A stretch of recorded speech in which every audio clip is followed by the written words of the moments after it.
ഈ NSS എന്ന് പറയുന്നത് വ്യത്യസ്ത രാഷ്ട്രീയ കക്ഷികളിൽ പ്രവർത്തിക്കുന്ന പ്രവർത്തകരെ ഉൾക്കൊള്ളുന്ന ഒന്നാണ്.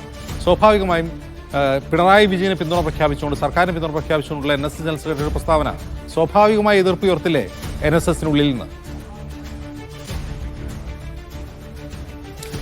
NSSനുള്ളിൽ ഈ വിഷയത്തിൽ എതിർപ്പുണ്ട് അജിംസ്. ആ എതിർപ്പിന്റെ സ്വരമാണ് പല ഫ്ലെക്സ് ബോർഡുകളിലായി നമ്മൾ വിവിധ സ്ഥലങ്ങളിൽ കാണുന്നത്. അതിനൊരു ഒറ്റപ്പെട്ട സംഭവമായിട്ടാണ് സുകുമാരൻ നായർ വിശദീകരിക്കുന്നത്. അതിനൊപ്പം തന്നെ അദ്ദേഹം പറയുന്നുണ്ട്, അങ്ങനെയുള്ള പ്രതിഷേധങ്ങൾ വന്നുകൊണ്ട് ഞാൻ നേരിട്ടോളാം എന്ന നിലപാട് അദ്ദേഹം സ്വീകരിക്കുകയും ചെയ്യുന്നുണ്ട്. പക്ഷെ അവരുടെ ശബരിമലയുമായി ബന്ധപ്പെട്ട വിഷയത്തിൽ അവർ സ്വീകരിച്ച നിലപാടിൽ ഏതെങ്കിലും തരത്തിലുള്ള മാറ്റം വരുത്താൻ സുകുമാരൻ നായർ ഉദ്ദേശിക്കുന്നില്ല എന്നുള്ളതാണ് പ്രധാനപ്പെട്ട കാര്യം.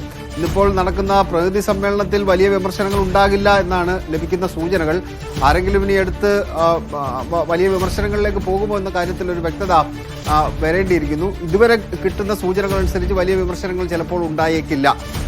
പിന്നീടുള്ളത് ഈ അദ്ദേഹം പറയുന്നൊരു വാചകം, ഞാൻ എൻ്റെ അടുത്ത് ഇങ്ങനെ കുത്തി നിങ്ങൾ ചോദിക്കേണ്ട, എൻ്റെ രാഷ്ട്രീയ നിലപാട് ഞാൻ നേരത്തെ വിശദീകരിച്ചാൽ, എൻ്റെ രാഷ്ട്രീയ നിലപാടെന്ന് പറഞ്ഞാൽ NSSന്റെ രാഷ്ട്രീയ നിലപാട് നേരത്തെ വിശദീകരിച്ചതാണ്. ഈ ബൈറ്റ് തന്നതിന് ശേഷം, ഈ സൗണ്ട് ബൈറ്റിന് ശേഷം അദ്ദേഹവുമായി ബന്ധപ്പെട്ട ചില ആൾക്കാരുമായി നമ്മൾ സംസാരിച്ചിരുന്നു. അപ്പോൾ അതിനകത്ത് വ്യക്തത അവർ വരുത്തുന്നത്, രാഷ്ട്രീയ നിലപാട് എന്ന് പറയുന്നത് NSSന്റെ രാഷ്ട്രീയ നിലപാടാണ്. NSSന്റെ രാഷ്ട്രീയ നിലപാട് എന്താണ് എന്നുള്ളത് എല്ലാവർക്കും അറിയാവുന്നതാണ്, സമദൂരമാണ്. ആ രാഷ്ട്രീയ നിലപാട് ഞാൻ വിശദീകരിച്ചതാണ്. പിന്നീട് എന്തിനാണ് ഇങ്ങനെ കുത്തി ചോദിക്കുന്നത് എന്നുള്ള ചോദ്യമാണ് അദ്ദേഹം മുന്നോട്ട് വെക്കുന്നത്. അതേസമയം തന്നെ ശബരിമല സ്ത്രീ പ്രവേശനവുമായി ബന്ധപ്പെട്ട വിഷയത്തിൽ അത് ഇടതോരം ചേർന്നുള്ള ആ പോക്കിന് ഏതെങ്കിലും തരത്തിലുള്ള മാറ്റമില്ല എന്നുള്ളൊരു പ്രധാനപ്പെട്ട വസ്തുത അവിടെ നിലനിൽക്കുന്നുണ്ട്. ഇടതിനൊപ്പം ചേർന്ന് തന്നെയാണ് ആ വിഷയത്തിൽ NSS നിലകൊള്ളുന്നത്. അതിൽ സംസ്ഥാന സർക്കാരിന് വിശ്വാസമാണ് എന്ന് പറഞ്ഞ് ആ നിലപാടിൽ ഏതെങ്കിലും തരത്തിലുള്ള മാറ്റം വരുത്താൻ വേണ്ടി NSS തീരുമാനിച്ചിട്ടും ഇല്ല. അത് ആ വിഷയത്തിൽ NSS LDFനൊപ്പം തന്നെയാണ് എന്ന കാര്യത്തിൽ സംശയമില്ല. അതേസമയം തന്നെ രാഷ്ട്രീയ നിലപാടെന്ന് അദ്ദേഹം പറഞ്ഞത്, അത് സമദൂരമാണ് NSSന്റെ രാഷ്ട്രീയ നിലപാട്.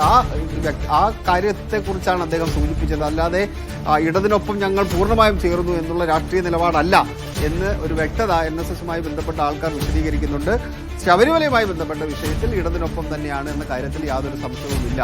അജിംസ്, വലിയ പ്രതിഷേധങ്ങളൊക്കെ ഉണ്ടാകുമോ എന്ന് ചോദിച്ചാൽ ഒരു പരിധിക്ക് അപ്പുറത്തേക്ക് അതിനകത്ത് പ്രതിഷേധങ്ങൾ പോകാനും സാധ്യതയില്ല. ഒറ്റപ്പെട്ട രീതിയിൽ ഇങ്ങനെ ഫ്ലെക്സ് ബോർഡുകളും മറ്റും വരും എന്നതിനപ്പുറത്തേക്ക് കടന്ന് ഇന്നിപ്പോൾ പ്രതിനിധി സമ്മേളനത്തിൽ വലിയ വിമർശനങ്ങൾ NSSന്റെ ജനറൽ സെക്രട്ടറിക്കെതിരെ ഉണ്ടാവാനുള്ള സാധ്യത കുറവാണ്. ഇനി വിമർശനങ്ങൾ ഉണ്ടായാലും അതിനെ നേരിടാൻ തക്ക രീതിയിലാണ് അദ്ദേഹം പോയിരിക്കുന്നത്. അദ്ദേഹത്തിൻ്റെ ഒരു ശരീരഭാഷ, അദ്ദേഹത്തിൻ്റെ ഒരു സംസാരത്തിൻ്റെ ഒരു ടോൺ കണ്ടാൽ നമുക്കറിയാം, വന്നോട്ടെ വിമർശനങ്ങൾ വന്നോട്ടെ നേരിട്ടോളാം ഞാൻ എന്ന ലൈൻ സ്വീകരിക്കുമ്പോൾ സ്വാഭാവികമായിട്ട് വിമർശനങ്ങൾ ഉണ്ടാകുന്നുണ്ടെങ്കിൽ അതിനുള്ള മറുപടി അവിടെ ഞാൻ പറഞ്ഞോളാം എന്നുള്ള ലൈൻ അദ്ദേഹം സ്വീകരിക്കുന്നുണ്ട്. അതിനൊപ്പം തന്നെ അദ്ദേഹവുമായി ബന്ധപ്പെട്ട ആൾക്കാർ പറയുന്നത്, ഇത് 2-3 സ്ഥലത്താണ് ഈ കരയോഗത്തിന്റെ പ്രതിഷേധം ഉണ്ടായത്. കേരളത്തിൽ 5000-ൽ പരം കരയോഗങ്ങൾ ഉണ്ട്.